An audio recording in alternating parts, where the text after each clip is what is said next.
మీరెప్పుడైనా concept car అనే పదం విన్నారా? కార్ల గురించి మాట్లాడుతున్నప్పుడు గానీ, లేకపోతే కార్ల గురించి డిస్కస్ చేసేటప్పుడు కాన్సెప్ట్ కార్ అనే పదం ఎప్పుడైనా విన్నారా?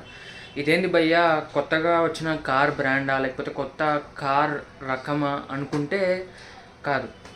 కాన్సెప్ట్ కార్ అనేది ప్రతి ఒక్క కార్ కంపెనీ రిలీజ్ చేసే ఒక పర్టిక్యులర్ ఫ్యూచరిస్టిక్ కార్.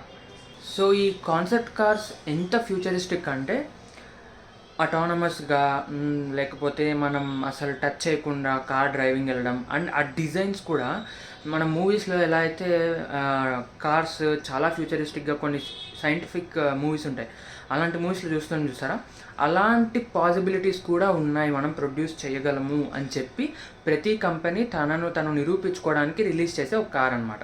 సో ఇలాంటి కాన్సెప్ట్ కార్స్ రిలీజ్ చేయడానికి వెనక 3 మేజర్ థింగ్స్ ఉంటాయి.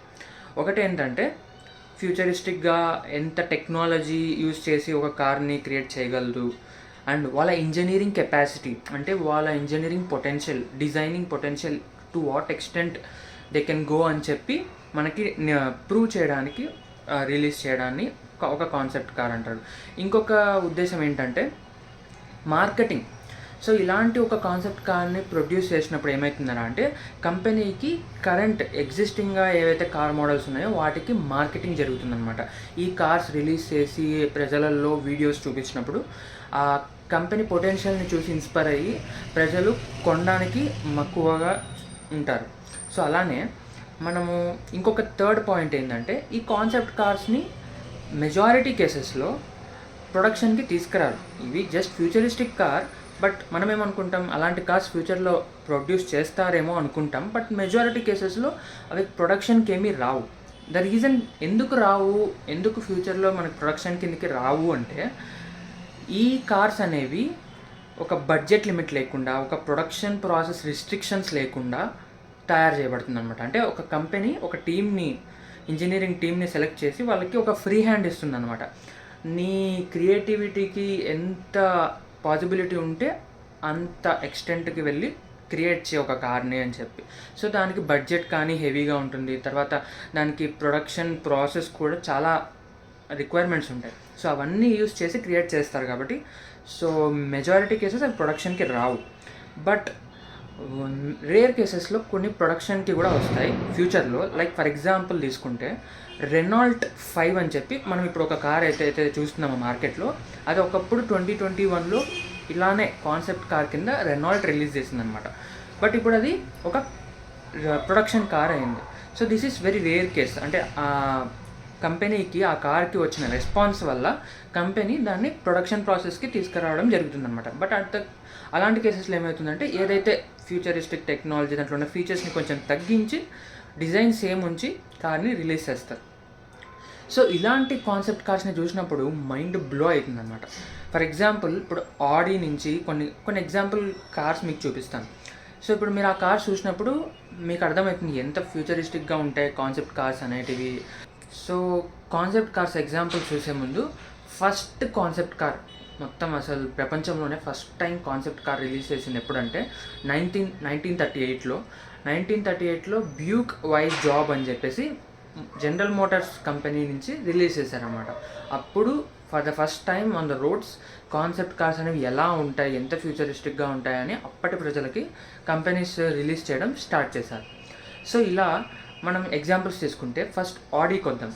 ఆడీ కాన్సెప్ట్ కార్ సి అని చెప్పి, ఈ ఆడీ కార్లో మీకు ఎంత ఫ్యూచరిస్టిక్ అని ఎగ్జాంపుల్ చెప్పడానికి దాంట్లో ఉన్న ఏదైతే 10 ఇంచెస్ స్క్రీన్ అనేది రిట్రాక్టబుల్ అనమాట. అంటే అది అవసరమైనప్పుడు మాత్రమే స్క్రీన్ ఓపెన్ అయ్యి మనకి కావాల్సిన ఎంటర్టైన్మెంట్ కానీ నావిగేషన్స్ కానీ మనకు కావాల్సిన ఫీచర్స్ని చూడడానికి, అవసరం లేనప్పుడు అదే స్క్రీన్ మొత్తం ఫోల్డ్ అయిపోయి మనకి క్లోజ్ అయిపోతుంది అనమాట. దీన్నే షై టెక్నాలజీ అంటారు.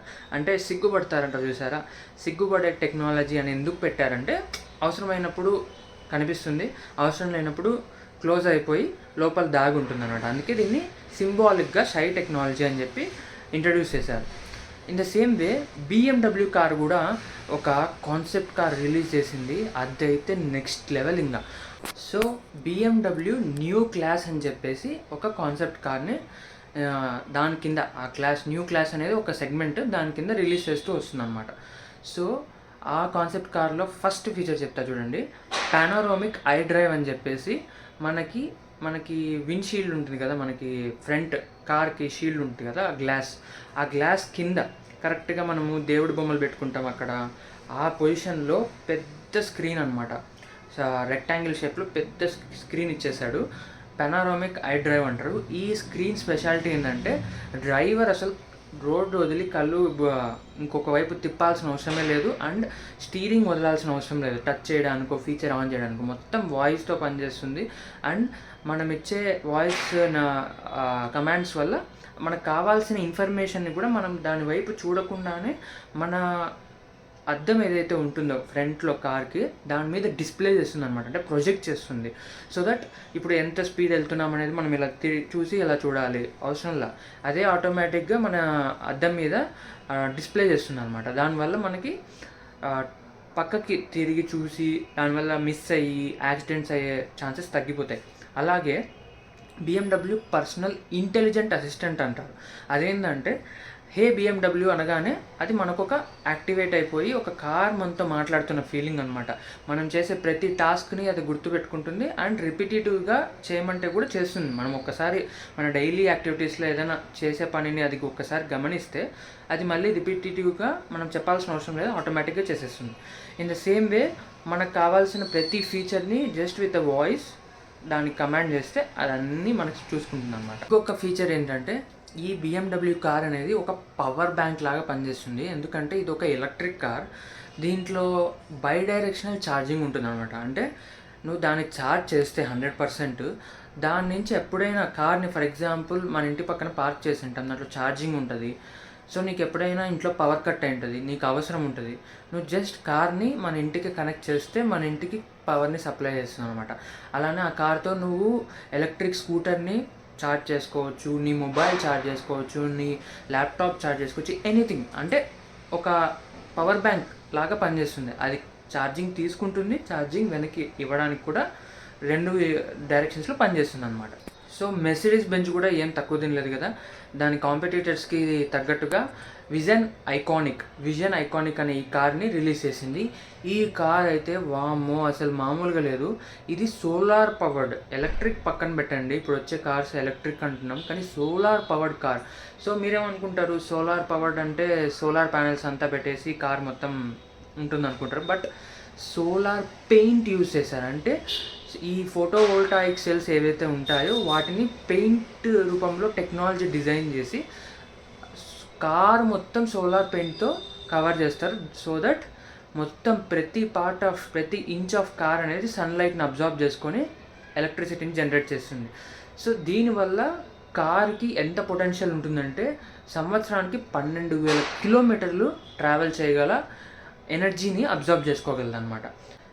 సో ఇది దీని యొక్క స్పెషల్ ఫీచర్. అండ్ ఇంకొకటి ఏంటంటే మొత్తం ఈ మధ్యన టెక్నాలజీ ఫ్యూచరిస్టిక్ కార్స్ అంటే ఎలా అయిపోతున్నాయంటే ప్రతి కార్లో ప్రతి చోట స్క్రీన్ అనమాట, స్క్రీన్స్ పెట్టేస్తే అదొకటి ఫ్యూచర్ టెక్ కార్ అయిపోతుంది. ఎందుకంటే పెద్ద పెద్ద స్క్రీన్స్ ముందర ఉంటాయి, మనకి ప్రతి ఒక్క సీటుకి ముందర ఒక్కొక్క స్క్రీన్ పెడుతున్నారు అనమాట. సో దట్ ఎవరిది వాడు చూసుకోవచ్చు. మళ్ళీ పార్టీషన్స్ కూడా ఉంటున్నాయి ఈ మధ్యన ఫ్యూచరిస్టిక్ కార్స్లో. ఎలా అంటే ఒకటి సినిమా చూస్తుంటే ఒకటి సిరీస్ చూసుకోవచ్చు, ఒకడు గేమ్ ఆడుకోవచ్చు. సో దట్ పక్కనోడికి డిస్టర్బెన్స్ ఉండదు అన్నట్టు. సో ఈ లెవెల్ ఆఫ్ క్రియేటివిటీ, ఈ లెవెల్ ఆఫ్ టెక్నాలజీ అనేది యూస్ చేస్తున్నారు కార్స్లో. ఇది మనకి ఇంకా తెలీదు, but in foreign it is going on అనమాట. సో అలాంటి ఎక్కువ స్క్రీన్స్ పెట్టేసి కార్ని మొత్తం గజిబిజిగా చేయకుండా మెర్సిడీస్ బెంజ్ ఏం చేస్తుందంటే గ్లాస్ స్క్రీన్స్ అనమాట. అవి ఏంటంటే మొత్తం కార్ చుట్టూ నీకు గ్లాస్ ఎన్విరాన్మెంట్ ఏదైతే ఉంటుందో ఆ గ్లాస్లోనే స్క్రీన్ వచ్చేస్తుంది. సో దట్ మళ్ళీ నీకు స్క్రీన్స్తో కార్లో మొత్తం అడ్డంగా గజిబిజిగా ఉండదు. ఇది దీని ఫీచర్స్. సో ఈ వీడియో మీకు నచ్చినట్టయితే like, share and subscribe to my channel.